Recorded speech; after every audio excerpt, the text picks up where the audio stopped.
सुप्रभात बच्चों। ये आज हम आपको वाक्य के विषय में समझाएंगे। आपका पाठ 11 वाक्य है, तो आज हम आपको समझाएंगे वाक्य क्या होता है और उसके कितने भेद हैं। वाक्य भाषा की वह इकाई है जिसके द्वारा मन के भावों और विचारों को व्यक्त किया जाता है। देखिए, हम अपने मन के भाव विचार किसी से कुछ भी कहना हो तो वो हम एक वाक्य के द्वारा ही प्रकट करते हैं। इशारे से भी करते हैं, लेकिन जो प्रकट करने के लिए है वो वाक्य है। जैसे कि हमने कहा कि मुझे भूख लगी है, किसी से कहते हैं तो हम कहते हैं ना मुझे खाना दो, ये सब। तो मन के जो भाव हैं और विचार हैं, इनको व्यक्त करने का जो माध्यम है वो वाक्य है। वाक्य के द्वारा ही हम उसको प्रकट करते हैं। वाक्य के दो अंग हैं, उद्देश्य और विधेय। कोई भी वाक्य हो वो दो भाग में बटा होता है, एक उद्देश्य होता है और दूसरा विधेय होता है। तो हम उद्देश्य क्या है ये समझते हैं।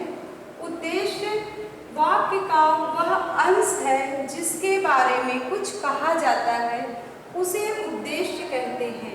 वाक्य का वह अंश जिसके बारे में हम बात कर रहे हो, जिसके बारे में हम बात कर रहे हो, कोई भी बात होती है उसमें एक कर्ता होता है जिसके बारे में हम बात कर रहे होते हैं, और वही कर्ता क्या होता है, हमारा उद्देश्य होता है।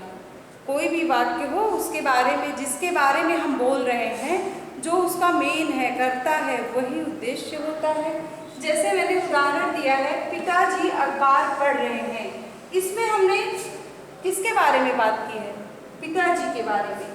ये पूरे वाक्य का जो कर्ता है वह पिताजी, अर्थात हम पिताजी के बारे में बात कर रहे हैं, इसलिए पिताजी इस वाक्य का में उद्देश्य होंगे। बच्चे खेल रहे हैं, किसके बारे में बात हो रही है यहाँ पर, बच्चों के बारे में। तो ये बच्चे जो हैं ये उद्देश्य होंगे। कोई भी वाक्य हम ले लें, मोहन दिल्ली जा रहा है, तो उसका कर्ता मेन जो है वो मोहन है, इसलिए उद्देश्य वही होगा जिसके बारे में हम बात कर रहे होंगे। दूसरा है विधेय। उद्देश्य के विषय में जो भी कुछ कहा जाता है वह विधेय कहलाता है। अभी हमने कि वाक्य में जिसके बारे में हम बात करते हैं वो होता है उद्देश्य, लेकिन अब उद्देश्य के बारे में जो बात हो रही हो, जो मेन करता है उसके बारे में जो बात हो रही होगी वो होगा विधेय। जैसे लड़के दौड़ रहे हैं, इसमें हमने किसके बारे में बात की, लड़कों के बारे में। तो लड़के क्या हो गए, उद्देश्य, और दौड़ रहे हैं यानी लड़कों के बारे में हमने कहा कि वो दौड़ रहे हैं, तो दौड़ रहे हैं हमारा हो जाएगा विधेय। दूसरा है शेर दहाड़ रहा है।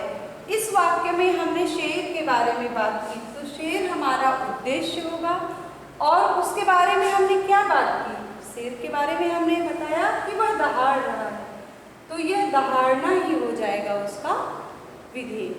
देखिए, सबसे पहले हमने आपको बताया था वाक्य भाषा की वह इकाई है जिससे मन के भावों और विचारों को प्रकट करते हैं। आपको ये तो पता होगा कि पहले वर्ड होते हैं, वर्डों से शब्द बनते हैं और शब्दों को मिलाकर वाक्य बनते हैं। तो और वाक्य के दो अंग हमने बताए हैं, एक उद्देश्य, दूसरा विधेय। तो उद्देश्य वो है जिससे वाक्य का जो मेन कर्ता होता है वही उद्देश्य हो जाएगा, और विधेय जो कर्ता के बारे में या उस उद्देश्य के बारे में जो कहा जाएगा वो विधेय होगा।